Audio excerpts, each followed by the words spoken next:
Assalamualaikum warahmatullahi wabarakatuh. Hai, saya Ali Agus, biasa disapa Lia. Saya dari program studi Ilmu Komunikasi semester 3. Jadi di sini saya akan memperhatikan penggunaan aplikasi SPSS, yang dimana aplikasi ini kita hanya mengoperasikan cuma 2 kolom saja, yang dimana yang pertama ada variable view dan yang kedua ada data view. Nah, untuk variable view di sini, untuk penggunaan aplikasi pertama ini, saya akan menganalisis data hasil ujian dari program studi Ilmu Komunikasi. Nah, di sini di bagian label kita akan menempatkan penempatan judulnya, yaitu di sini saya akan mengetik nilai ilmu komunikasi. Nah, terus kita enter. Nah, di sini untuk bagian desimal kan 2, jadi saya kosongkan. Nah, saya kosongkan. Setelah seperti ini sudah selesai ya teman-teman untuk pencarian median modusnya. Nah, terus itu kita akan beranjak ke kolom selanjutnya, data view. Nah, tampilannya seperti ini teman-teman. Untuk ilmu komunikasi kan ada 13 orang, jadi saya menginput untuk orang pertama itu nilainya ada 10.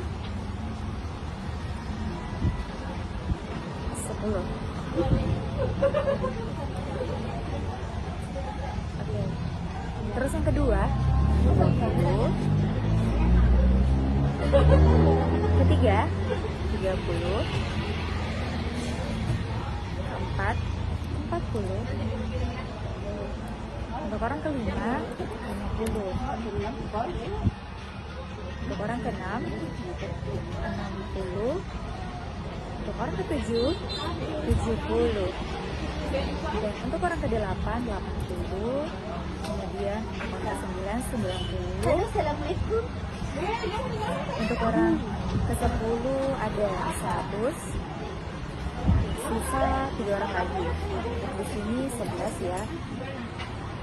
Untuk ke-12 ada 12, dan untuk orang ke-13 ada 15. Nah, selanjutnya saya ke bagian deskriptif statistik, yang dimana di sini akan saya lanjutkan di bagian frekuensi. Setelah itu ini nilai ilmu komunikasi saya transfer ke variabel.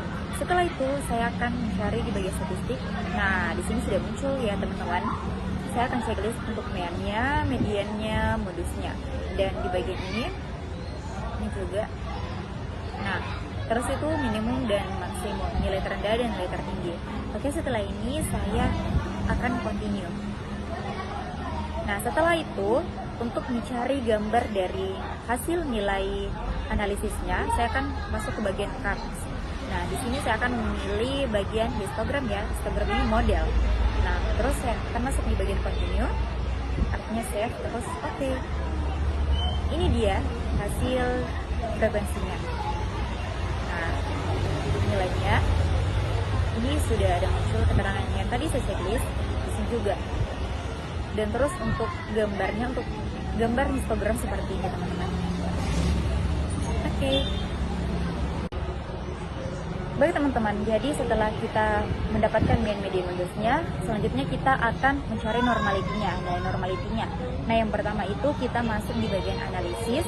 Nah, di sini kita kembali mengklik deskriptif statistik. Setelah itu kita beralih ke explore.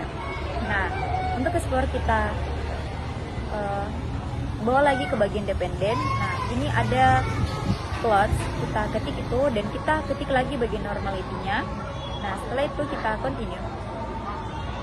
Oke, ini dia. Kita melihat di bagian sebelah kanannya, kita klik di sini test of normality. Nah, ini sudah ada muncul untuk bagian normality-nya, yang dimana nilai signifikannya 0,138. Ini dia. Oke. Baik teman-teman, jadi inilah semua hasil rangkuman dari uji nilai deskriptif untuk nilai hasil ujian program studi Ilmu Komunikasi. Jadi seperti ini. Di sini saya akan mencoba untuk menganalisis nilai inferensialnya. Yang pertama saya akan mencari homogenity-nya, homogennya atau homogenity. Nah, di sini kita akan menggunakan dua sampel. Yang pertama sampel A dan sampel B. Nah, untuk kolom pertama di bagian name, di sini akan kita menempatkan nilai. Terus untuk yang kedua ada kelompok. Nah, setelah itu untuk bagian numeriknya, nah di sini kita akan mengubah menjadi string. Oke. Nah, untuk desimalnya di sini kita akan mengosongkannya ya, 0. Nah, untuk bagian labelnya di sini kita akan penempatan judul, yaitu tadi di sini saya akan menganalisis untuk hasil ujian dari program studi ilmu komunikasi. Jadi di sini saya akan mengklik nilai ilmu komunikasi. Nah, setelah ini kita akan mengambil di bagian values-nya. Nah, di sini adalah keterangan tabelnya. Untuk value artinya di sini A besar. Nah, untuk A berarti kita menggunakan sampel 1. Terus kita add, kita transfer. Nah, untuk sampel B kita akan menggunakan sampel 2. Sampel 2. Oke. Nah, ini tampilannya sepertinya teman-teman.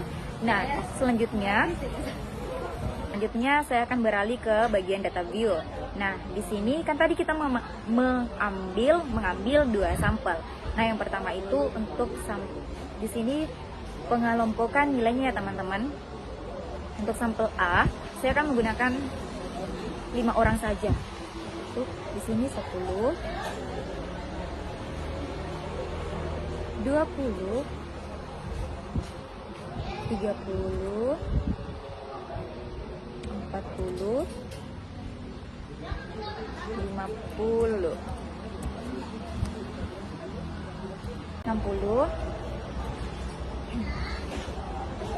70, 80, 90, dan terakhir 100. Nah, setelah itu kita akan kelompokkan dia masuk ke sampel apa. Ini A.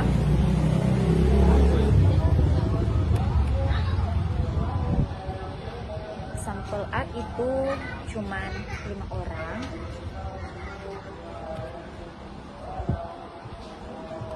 Sampel B 5 orang juga.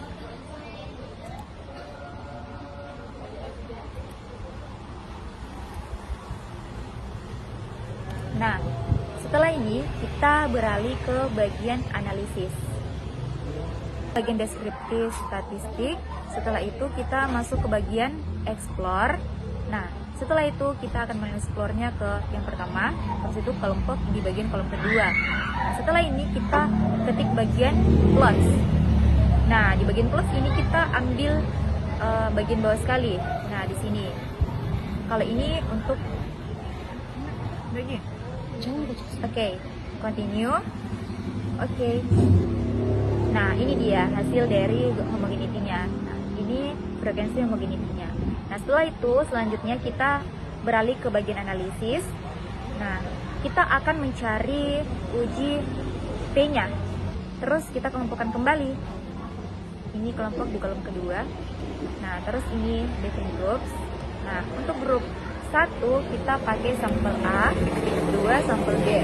Setelah itu continue. Setelah itu oke. Nah, terus kita cari nilai uji T-nya. Ada uji T-nya itu. Oh iya, ini dia guys. Grup statistik nilai T-nya. Ini hasil uji T-nya. Ini.